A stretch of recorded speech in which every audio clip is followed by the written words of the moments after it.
Hola, buenos días. Soy el doctor Alejandro Becerril González Montesinos. Soy médico adscrito al área de resonancia magnética del Hospital de Cardiología del Centro Médico Nacional Siglo XXI. La plática que vamos a ver el día de hoy es la aplicación de secuencias de mapeos de T1 y T2 en resonancia magnética cardiovascular. Para comenzar, hay que definir qué son las secuencias de mapeos. Hay que recordar un poquito en cuanto a la física de adquisición de las secuencias de spin echo en resonancia magnética, las cuales se basan en la administración de pulsos de radiofrecuencia, de 90 grados, de 180 grados, dependiendo del diseño de la secuencia. Esto lo que hace es dirigir el movimiento de precesión de los átomos de hidrógeno en una dirección. Nosotros, al interrumpir el pulso, los protones regresan a precesar al eje longitudinal. Este proceso del pulso en el que estaban dirigidos al recuperar la magnetización longitudinal se denomina relajación longitudinal. Y normalmente cuando nosotros estudiamos un estudio de resonancia magnética, pues esto lo estudiamos en intensidades de señal. Tiempos de recuperación, tejidos con tiempos de recuperación cortos, pues los vemos hiperintensos en secuencias T1, o como el agua que tiene tiempos largos, lo vemos hipointenso. ¿Cuál es la tendencia actualmente en imagen? Es volver todo más cuantitativo. Entonces, estas secuencias lo que permiten es cuantificar los tiempos de recuperación de los tejidos. Sabemos que cada tejido, por sus características intrínsecas, tiene tiempos de recuperación definidos. Y definir un rango normal para nosotros inferir anormalidades tisulares en casos de que estos tiempos se encuentren fuera del rango normal. En eso consisten las secuencias de mapeos. En 1970, Luke y Locker proponen el primer método para medir en corazón los tiempos de recuperación. La secuencia conocida como Luke-Locker, que actualmente se utiliza previo a las secuencias de reforzamiento tardío, consiste en un pulso de inversión y en la adquisición de imágenes secuenciales con un T1 definido. Este fue el primer método que se utilizó para cuantificar los tiempos de relajación en el miocardio. Sin embargo, presentaba algunas limitantes en cuanto a reproducibilidad, por lo que actualmente se cuentan con muchas secuencias derivadas de esta misma secuencia Luke-Locker, como lo es la MOLI, por sus siglas Modified Luke-Locker, SHMOLI, que es Shortened Modified Luke-Locker, y secuencias que en lugar de usar un pulso de inversión, utilizan un pulso de saturación-recuperación. Estas secuencias que tenemos actualmente, algunas permiten adquirir imágenes en una apnea de 3 a 5 latidos. Han presentado ventajas en cuanto a la adquisición en pacientes que pues, tienen dificultad a tolerar el estudio. Lo importante es conocer qué secuencia estamos utilizando en nuestro equipo, porque los valores que cuantifiquemos con estas secuencias varían dependiendo a la técnica utilizada. ¿En qué consiste el mapeo? Estos tiempos de relajación, de recuperación que nosotros cuantificamos, se grafican en un mapa de píxeles. Este es un corte en tercio medio, en eje corto, del ventrículo izquierdo, donde podemos ver con la escala de colorimetría cómo están aquí los tiempos en milisegundos, 814, 1414 milisegundos, y cómo uno cualitativamente puede ir estudiando los tiempos de recuperación. Por ejemplo, el miocardio sano, que correspondería a esta área, y el miocardio afectado, cómo presenta mayor tiempo de recuperación. Ahorita vamos a ver en los ejemplos en qué consiste lo anormal en estas secuencias. Esto lo podemos estudiar cualitativamente, como en el mapa de píxeles, como lo estamos haciendo ahora, y una de las ventajas de estas secuencias es que permiten cuantificar. ¿Esto que hace? Hace la interpretación de la imagen más objetiva y más reproducible. Es por eso que en los últimos años estas secuencias han tenido mucho apogeo. Aquí, por ejemplo, estamos trazando un área de interés en el septum y un área de interés en la pared lateral. Este es un paciente que tiene un infarto en territorio de la arteria descendente anterior, que es un caso que vamos a estar ejemplificando mucho para que entendamos estas secuencias. Vemos todo el septum, la pared anteroseptal, inferoseptal.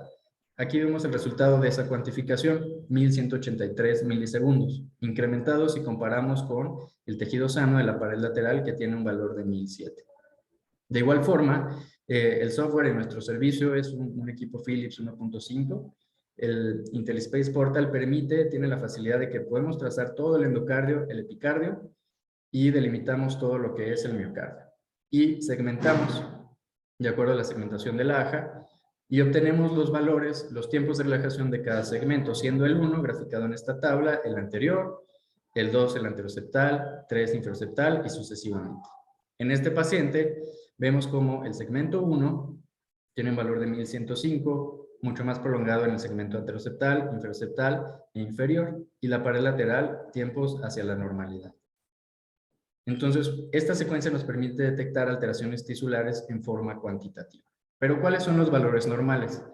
Mucho depende del equipo que tengamos, los Teslas de este equipo, la marca y la secuencia que utilizamos. Aquí están las secuencias que mencioné previamente, Molly, Shmolly, y diferentes marcas, diferentes equipos en diferentes teslajes. Y vemos cómo dependiendo de cada secuencia en cada equipo, varían los valores normales. Es muy importante cuando se utilizan estas secuencias, conocer qué secuencia estamos utilizando y cuál es la normalidad. De igual forma, las guías recomiendan que una vez que se implemente esto en un servicio, pues obtener valores normales hacia la población que estamos estudiando. Entonces, con estas secuencias de mapeo, ¿qué evaluamos cuando estudiamos cardiopatías? Estudiamos los tiempos de relajación del mapeo T1 nativo, o sea, el mapeo T1, los tiempos de relajación transversal, el mapeo T2 y el valor de volumen extracelular. A continuación vemos en qué consisten cada uno de estos parámetros. El mapeo T1, su utilidad es que tiene potencial en detectar alteraciones tisulares, las cuales incluso no se pueden detectar por otro método de imagen. Actualmente la secuencia clave para la caracterización tisular en resonancia magnética de corazón es el reforzamiento tardío del gadolínio, que implica la administración de un medio de contraste basado en gadolínio. Estas secuencias de mapeos pueden detectar alteraciones tisulares incluso en forma más precoz en pacientes que aún no desarrollan reforzamiento tardío. Por ejemplo, este es el mismo caso que vimos previamente, donde ya tenemos la tabla, el resumen de todos los tiempos de recuperación por cada segmento y comparándolo con las imágenes de reforzamiento tardío. Este es el tercio basal y correspondería a esta hilera, el tercio medio y el tercio apical. Entonces, recordando que en corazón, el miocardio lo normal, a grosso modo, el miocardio sano no debe reforzar. Refuerza en condiciones patológicas. En este caso es un paciente con un infarto en territorio del ascendente anterior transmural. Todo lo que vemos reforzado es tejido infartado.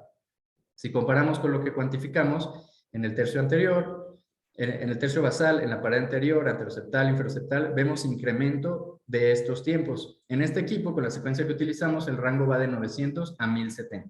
Aquí estamos viendo valores más arriba de 1100. Y si comparamos con el reforzamiento tardío, vemos cómo hay incremento en esas áreas. Esta es una de las grandes ventajas de esta secuencia, dado que pacientes que no es posible administrar el gadolínio por alguna contraindicación, estas secuencias son muy útiles para identificar las áreas en las que hay incremento en los tiempos y nosotros poder inferir pues la entidad. En este caso, pues las áreas que presentan incremento respetan el territorio vascular de la descendente anterior. Si no hubiéramos contado con el medio de contraste, podríamos sugerir simplemente por este hecho, pues que se trata de un infarto. ¿Qué alteraciones podemos estudiar con estas secuencias? El aumento del espacio intersticial, como tal la fibrosis intersticial, que es una entidad muy importante en el pronóstico de los pacientes con cardiopatías, el infarto y enfermedades de depósito infiltrativas como amiloidosis, sarcoidosis, entre otras. Edema en situaciones como miocarditis, sustitución lipídica y depósitos de hierro. ¿Cómo lo evaluamos? Este es el ejemplo de una escala de color en la que se grafican los tiempos de recuperación. Tenemos el miocardio normal, más o menos, por ejemplo, en el caso de la secuencia que utilizamos en nuestro centro, un valor de 900 a 1070 es lo normal. Podemos ver que entidades como la fibrosis implica depósito de colágeno, elastina, otras proteínas en el intersticio, las cuales tienen tiempos de relajación mayores a las del miocardio. Entonces, al incrementar este tipo de proteínas en la matriz extracelular, incrementa los tiempos. Si el miocardio normal se inflama y presenta extravasación, presenta inflamación y líquido en el tercer espacio, el agua que tiene tiempos de relajación largos, pues nos va a prolongar esos tiempos. Las enfermedades de depósito, como el depósito de proteínas de amiloide, Y lo que más nos prolonga los tiempos de recuperación, pues es un infarto agudo. ¿Qué cosas nos pueden disminuir los tiempos de relajación? Principalmente la sustitución lipídica, ya sean enfermedades como Fabry, que hay depósito de glicoproteínas que tienen contenido lipídico y disminuyen los tiempos la grasa tiene tiempos de relajación cortos, tiene tiempos cortos, entonces pues disminuyen estos tiempos. Y el depósito de hierro en pacientes con hemocromatosis. Entonces eso es lo que hacemos, cuantificamos los tiempos y dependiendo de qué tan elevados o no están, la distribución de la afectación, si es focal, si es difusa, nosotros podemos inferir entidades. Ahora, ¿en qué consiste el volumen extracelular? Histológicamente, el miocardio se compone 75% por miocitos y esos miocitos tienen poco espacio intersticial entre ellos, dado que es un tejido altamente contráctil, funcional. El espacio extracelular corresponde a un 25%. Este espacio contiene proteínas como colágeno 1 y 3, proteínas no fibrilares, elastina y fibroblastos. Cualquier insulto al miocardio, cualquier situación de estrés en el miocardio, pues provoca una reacción inflamatoria que produce que los fibroblastos empiecen a sintetizar más colágeno, adaptándose a situaciones de hipertensión, aumento de la poscarga, etc. El miocardio responde con inflamación y sintetizando mayor estas proteínas. Y generalmente la hacen en forma anárquica, eso es lo que se denomina fibrosis. Al aumentar ese espacio extracelular, pues se genera una fibrosis intersticial. Este valor de fibrosis nosotros lo podemos cuantificar con estas secuencias. Y es un valor fisiológico que tiene implicaciones tanto diagnósticas como en el seguimiento de los pacientes, ya que la fibrosis intersticial es una entidad pues potencialmente reversible.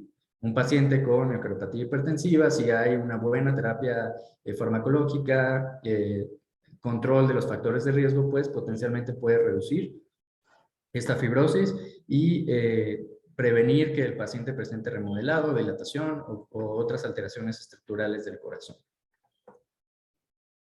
Aquí tenemos el ejemplo del miocardio normal. Decíamos que tiene poco espacio intersticial entre ellos. El mismo proceso de envejecimiento aumenta en forma sutil, en forma ligera, el espacio intersticial entre los miocitos. Cuando hay entidades como diabetes, hipertensión, cualquier situación que genere estrés en el miocardio, pues esta fibrosis aumenta, que como sería en el estadio A de la falla cardíaca con función sistólica preservada. Esto puede progresar a mayor fibrosis, a remodelado del ventrículo, o por ejemplo en el caso de un infarto, la fibrosis estaría localizada al área que quedaría como una cicatriz posterior al evento. Esto lo podemos estudiar tanto con las secuencias de mapeo T1 como con el volumen extracelular. Vemos aquí el ejemplo del mapeo T1, volumen extracelular y una secuencia en cine corto. Vemos lo normal, es un paciente sano, joven. El resultado, el promedio del mapeo T1 es 961 milisegundos, se encuentra en rango de la normalidad, y el volumen extracelular de 24.9. Los valores de volumen extracelular también tienen que adaptarse a las secuencias, al equipo, como habíamos dicho en el mapeo T1. Con la edad, con el envejecimiento normal, fisiológico, en pacientes sin comorbilidades, hay un ligero incremento de estos tiempos que se traduce en un poco de fibrosis intersticial secundario pues, al proceso de senescencia. Pero en entidades como diabetes, hipertensión, estos tiempos, tanto los tiempos mapeo T1 como el volumen extracelular aumentan. Lo podemos ver aquí graficado como ya hay más áreas de color rojo comparado con el normal que predomina el color azul. Además, estos pacientes tienden a hacer remodelado concéntrico, dilatación en estadios más avanzados. Entonces, podemos ver cómo exponencialmente, directamente proporcional a la fibrosis, hay incremento de los tiempos de relajación de T1 y del volumen extracelular. Este último ejemplo es un infarto de la pared lateral en territorio de la arteria circunfleja. Vemos cómo hay mayor reforzamiento en este volumen extracelular. Vemos cómo hay mayor acortamiento de los tiempos de T1 por el reforzamiento transmural y es lo que más nos eleva los tiempos de relajación. Ahora, ¿cómo medimos el volumen extracelular? En resonancia magnética utilizamos medios de contraste basado en gadolínio. Sabemos que estos medios de contraste van vía intravascular y se depositan al espacio extracelular, al intersticio. ¿Qué hace el contraste en los tejidos? Pues acorta los tiempos de relajación T1. Entonces tenemos que entre más fibrosis, entre más espacio extracelular tengamos, vamos a tener mayor acortamiento de los tiempos de relajación T1. Entonces, si tenemos un segmento que está acortando mayor en comparación con los otros, sus tiempos de relajación posterior al contraste, pues inferimos que tiene más reforzamiento y pues nos habla de que hay mayor fibrosis. Esto se calcula con una fórmula que toma en cuenta el T1 del miocardio post-contraste, el T1 pre-contraste o nativo, y también toma el reforzamiento propio del pool sanguíneo en la cavidad ventricular. ¿Por qué? Porque a grosso modo lo que hace esta fórmula es que suprime el torrente sanguíneo, el reforzamiento del torrente, para quedarse únicamente con el reforzamiento neto del miocardio, que nos traduce el volumen extracelular. Aquí tenemos el mismo caso del infarto de territorio de la descendente anterior. Vemos como el T1, cualitativamente vemos como hay mayor incremento en la escala de color, secundario pues a la fibrosis. Cuando nosotros administramos el medio de contraste, vemos que comparamos con el reforzamiento tardío, y este reforzamiento se traduce en mayor acortamiento. El gadolino acorta los tiempos de relajación de T1. Vemos cómo hay mayor, estos tiempos son más cortos, que se ven más oscuros en el segmento que está reforzado. Y esto lo cuantificamos por segmento, y tenemos aquí los tiempos T1 incrementados en todo el segmento anterior, anteroseptal, inferoseptal. Y si comparamos, por ejemplo, la pared lateral, que serían los segmentos 5 y 6, que tienen un T1 postcontraste de 500, 526, los segmentos que están afectados presentan tiempos de T1 postcontraste mayores. Esto es lo que hace el gadolino, acorta el T1. Con esta fórmula, este equipo ya, el software lo hace automatizado, es muy práctico, nos da los valores de volumen extracelular. Y vemos cómo están mayor incrementados en los segmentos que tienen reforzamiento tardío. Entonces, esto nos da un valor cuantitativo de fibrosis. Ahora, ¿qué lo incrementa? El infarto, como el ejemplo que vimos anteriormente, el exceso de colágeno por fibrosis intersticial. Un infarto lo haría en forma difusa, en forma focal, siguiendo un territorio vascular, y una fibrosis intersticial lo haría en forma difusa. El depósito de amiloide y la inflamación. Y lo mismo, lo que les comentaba, dependiendo de la secuencia utilizada, el equipo, la marca, varían los valores. En general, menos de 30 es lo que está como más estandarizado, como a grosso modo, pero hay que conocer cada secuencia. Ahora aquí, esta gráfica ejemplifica los valores de volumen extracelular y del T1 nativo. Tenemos el miocardio normal y vemos que lo que nos incrementa, digamos, en forma ligera, pues es la miocardiopatía hipertrófica, la miocardiopatía dilatada, enfermedades reumatológicas como artritis reumatoide, que nos incrementa un poco más tanto el T1 como el volumen extracelular, la miocarditis, Takotsubo, esclerosis sistémica, y podemos ver que lo que más nos incrementa el volumen extracelular es el infarto agudo. Ahora, entidades que disminuyen estos valores, la enfermedad de Fabry, que decíamos que es por depósito de proteínas que tienen componente lipídico, el depósito de hierro, hemocromatosis, o la metaplasia lipomatosa. Ahora, el mapeo T2 es el mismo principio que el mapeo T1. Sabemos que la relajación longitudinal y transversal son cosas que ocurren al mismo tiempo posterior a la interrupción del tiempo del pulso de radiofrecuencia. Y la relajación transversal, pues, está relacionada con el contenido de agua de los tejidos. De manera que el mapeo T2, ¿de qué nos sirve? Que podemos detectar edema en forma más sensible. Entonces, ¿qué entidades en el corazón nos dan edema? La miocarditis, un infarto agudo, la miocardiopatía por Takotsubo, y en un paciente post-trasplantado el rechazo al injerto.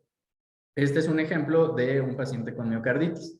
Vemos cualitativamente cómo hay mayor brillo, mayor intensidad, lo comparamos con la escala colorimétrica en la pared lateral, y cuando lo cuantificamos, estos tiempos están incrementados en dichos segmentos.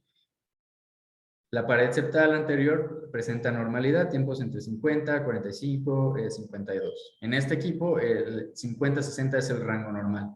Y lo mismo que en todas las secuencias de mapeo, siempre conocer, también aplica para el mapeo T2, conocer qué secuencia se utiliza para sacar los rangos normales. Ahora aquí está una tabla donde pone todos los mapeos y las principales entidades del corazón. Tenemos el mapeo T1, el volumen extracelular, el mapeo T2 y el mapeo T2 estrella, que es una secuencia de mapeo que nos permite cuantificar hierro, complicaciones de un infarto como hemorragia, hematoma, intraemiocardio.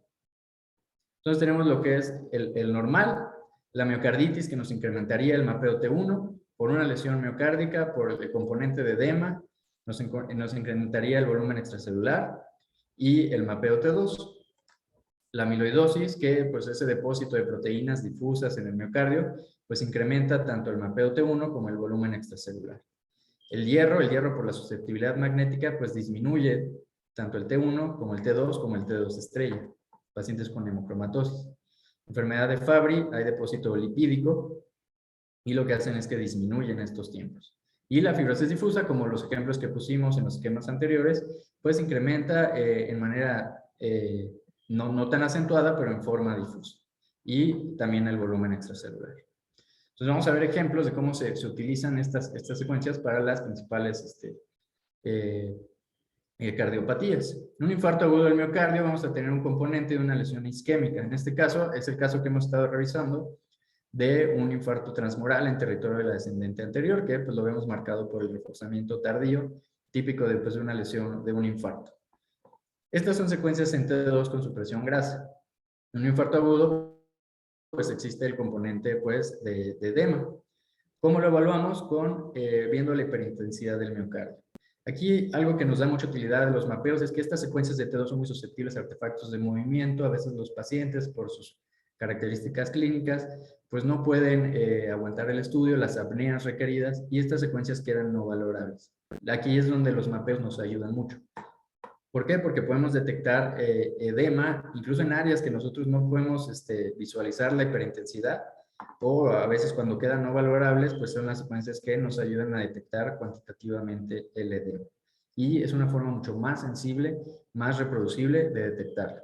Podemos ver que además de que ya habíamos visto el incremento en los tiempos de T1, también existe el incremento en los tiempos de T2, que nos habla del componente de fibrosis y edema. En un infarto agudo, pues hay varias definiciones. Todo el miocardio hiperintenso en el T2, que es el miocardio con edema, se considera el miocardio en riesgo, que corresponde a todo el territorio vascular que potencialmente puede infartarse y que entran muchos factores como circulación colateral, el tiempo de atención, el tiempo de instauración del infarto, entre otros. El infarto como tal, el tejido que refuerza, el tejido que presenta reforzamiento tardío, es un tejido ya infartado. Entonces, entre el miocardio en riesgo y el miocardio infartado hay un área gris, que es un área de miocardio que no está infartado, pero que nosotros con el reforzamiento tardío sobreestimamos por la extravasación del contraste debido al componente inflamatorio. Esta zona gris pues, está implicada en el desarrollo de arritmias de reentrada, entre otras cosas. Aquí esto tradicionalmente se evalúa con secuencias T2 y reforzamiento tardío. Sin embargo, también las secuencias de mapeo son de utilidad. Esta es una secuencia de reforzamiento tardío, el mapeo T2, T1 y T1 postcontraste. El miocardio remoto es el miocardio que no sufre ninguna alteración en un infarto agudo. Podemos ver aquí con el número 1, es un miocardio que no presenta reforzamiento, sus tiempos de relajación no se ven alterados y no presenta incremento del T1 y el acortamiento de sus tiempos post-contraste pues está dentro del rango normal. En número 3 tenemos el infarto, el tamaño del infarto que está definido por el área de reforzamiento tardío. Vemos que en la secuencia T2 pues no presenta incremento significativo de sus tiempos. El T1 lo tiene significativamente incrementado. Si comparamos este número 3 con el miocardio remoto, pues presenta una diferencia notable. Y posterior al contraste lo vemos de una forma muy oscura. ¿Por qué? Porque ese reforzamiento acorta estos tiempos. Entre el miocardio remoto y el infarto está el área gris, que es el miocardio en riesgo. Como podemos ver, tiene incremento de sus tiempos de T2 por la presencia de edema. Y también incremento del T1, tanto por el edema como por el área de infarto. Y presenta acortamiento de los tiempos, pero no tan significativamente como el tamaño del infarto. Igual hay un índice que implica, que es el índice de miocardio salvable, que es un valor pronóstico de que estos pacientes vayan a desarrollar pues, remodelado posterior al evento del infarto. Generalmente toma en cuenta el miocardio en riesgo menos el tamaño del infarto entre el miocardio en riesgo. Esto se puede hacer con T2, reforzamiento tardío. Pero también se puede hacer con el volumen extracelular, tomando en cuenta que el miocardio en riesgo sería el que tenga mayor de 33% y el tamaño del infarto con un volumen extracelular de 46%. Como vemos, estas secuencias se han utilizado cada vez más y pues ayudan a detectar alteraciones tisulares que a veces no podemos ver bien o evaluar bien o implican una evaluación más subjetiva con otros métodos. Un infarto crónico, vemos en esta imagen de reforzamiento tardío como hay un reforzamiento subendocárdico, igual transmural anterior, subendocárdico anteroinferoceptal, así como adelgazamiento de la pared. Este caso llama la atención, ¿por qué? Porque en el septum presenta en esta secuencia en T1 hiperintensidad pues intramiocárdica, que en el T2 muy sutilmente se ve hiperintenso y con un pulso de supresión grasa pues suprime. Esto pues nos habla de un comportamiento de tejido graso, de sustitución grasa.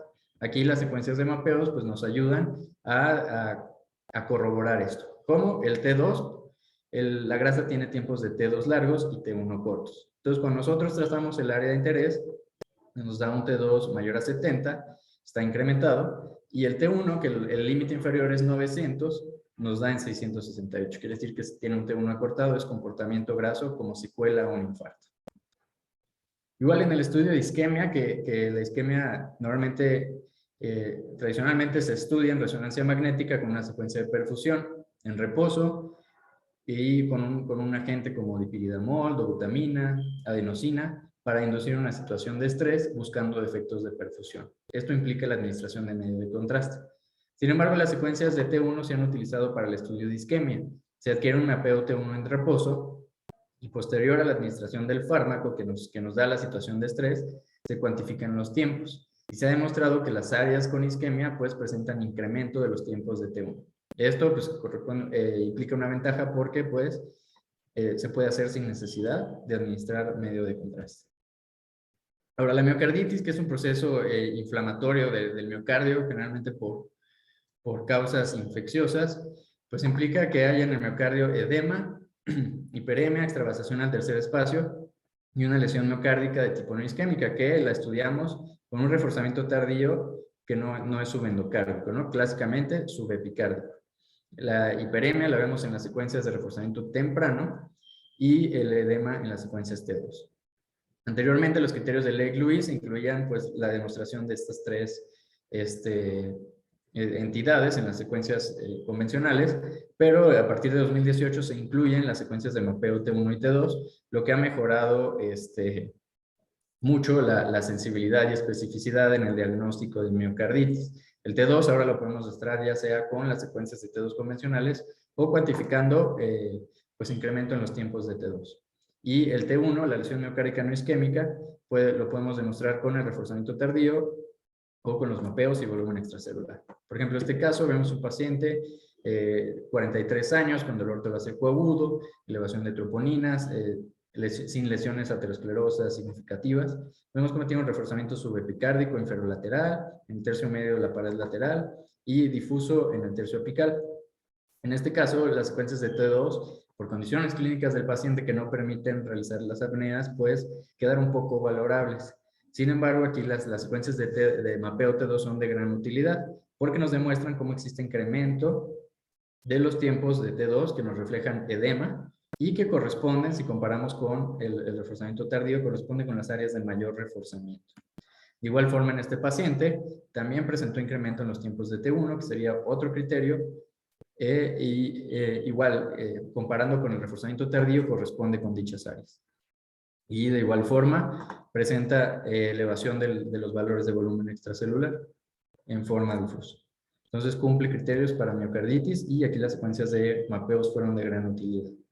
Miocardiopatía hipertrófica, que es una entidad autosómica dominante por mutaciones en genes que codifican los sarcómeros, pues hay varios fenotipos. En este caso es un fenotipo de miocardiopatía hipertrófica septal asimétrica, obstructiva, por presencia de movimiento sistólico anterior de la válvula mitral que genera pues, obstrucción del tracto de salida. Estos pacientes, la fibrosis, la cuantificación de fibrosis es muy importante porque pues, es un valor pronóstico para el desarrollo de eventos cardiovasculares mayores que pueden ser pues, letales.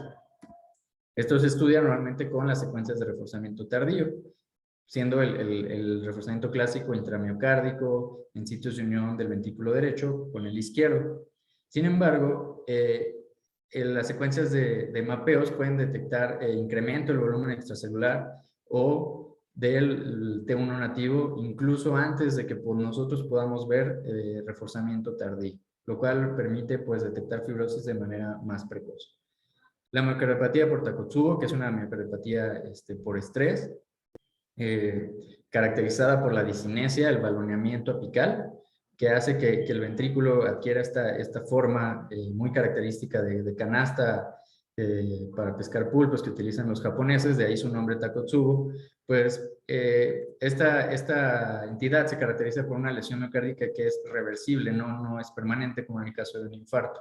Nosotros lo que demostramos en estas secuencias pues es la presencia de edema, que lo podemos ver en este tercio apical con incremento difuso e hiperintensidad difusa en todas las paredes del tercio apical. Sin embargo, en el mapeo vimos, además del tercio apical, vemos cómo el edema también involucra el tercio basal.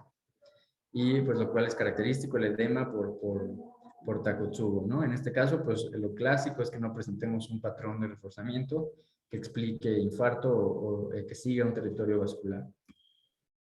La amiloidosis, que es una cardiomopatía infiltrativa por depósito de amiloide en el miocardio, es de las entidades que más nos van a incrementar los tiempos de relajación y el volumen extracelular.